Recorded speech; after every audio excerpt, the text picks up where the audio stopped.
مکہ میں عام رواج تھا کہ رات کو لوگ اپنے اپنے کاموں سے چھٹی کر کے جمع ہوتے، طرب و نشاط کی محفلیں آراستہ ہوتی، دلچسپ تفریحی پروگرام رہتے، داستان گوئی و داستان سرائی اس پروگرام کا ایک اہم جز ہوتا۔ کوئی شخص جس کو اس فن میں کمال ہوتا داستان سنانا شروع کرتا اور لوگ رات بھر بیٹھے سنتے رہتے۔ یہ گویا اس زمانے کا کلچرل پروگرام تھا۔ ایک ساتھی نے آپ کو بھی ابھارا، محمد ایک رات تم بھی اس محفل کا لطف اٹھاؤ۔ نوجوانی کا زمانہ تھا، ساتھی نے زیادہ کہا تو تیار ہو گئے۔ وہ آپ کے ساتھ بکریاں چرایا کرتا تھا۔ فرمایا، اچھا آج رات میری بکریاں تم دیکھتے رہنا۔ اور پھر اس تفریحی پروگرام میں شرکت کی غرض سے آپ آبادی کی طرف چل پڑے۔ راستے میں کسی گھر سے گیت کی آواز آ رہی تھی۔ آپ ٹھہر کر سننے لگے۔ کچھ دیر میں نیند آ گئی اور سو گئے۔ آنکھ کھلی تو دن چڑھ چکا تھا، سورج کی گرمی میں تیزی آ چکی تھی۔ آپ ساتھی کے پاس لوٹ آئے۔ ساتھی نے دیکھتے ہی پوچھا، کہو محمد رات کیسی گزری؟ آپ نے فرمایا، کیا بتاؤں، جا رہا تھا کہ راستے میں ایک جگہ گیت گانے کی آواز آئی۔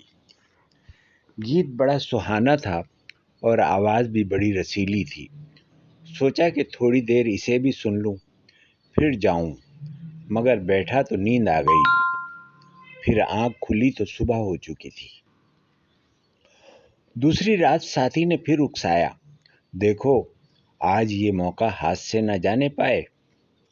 چنانچہ آپ صلی اللہ علیہ وسلم پھر روانہ ہو گئے، مگر راستے ہی میں تھے کہ کانوں میں گیت کی آواز پڑی۔ گیت بلا کا سہانا تھا، ایسا لگتا گویا آسمان سے آواز آ رہی ہے۔ آپ پھر سننے بیٹھ گئے۔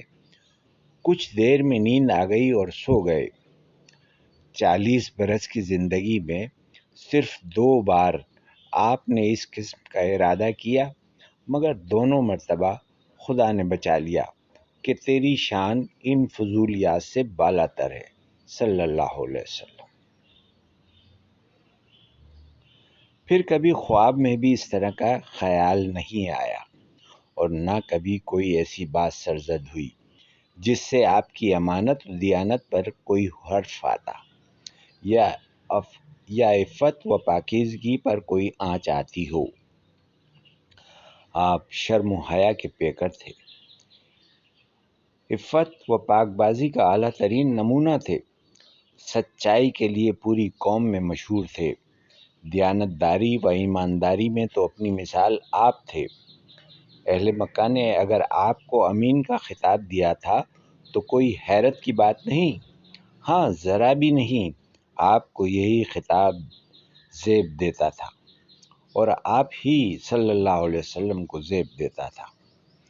آپ نے جوانی میں تیر اندازی سیکھی، جوان ہوئے تو فن سپاہ گری میں مہارت حاصل کی، اور جنگ فجار ہوئی تو چچاؤں کے دوش بدوش رہے۔ یہ جنگ قریش اور حوازن کے درمیان ہوئی تھی اور تاریخی جنگ تھی، بڑی خوفناک اور تباہ کن۔ عرب کی سرزمین نے کبھی ایسی جنگ نہ دیکھی تھی۔ یہ جنگ برسہ برس رہی۔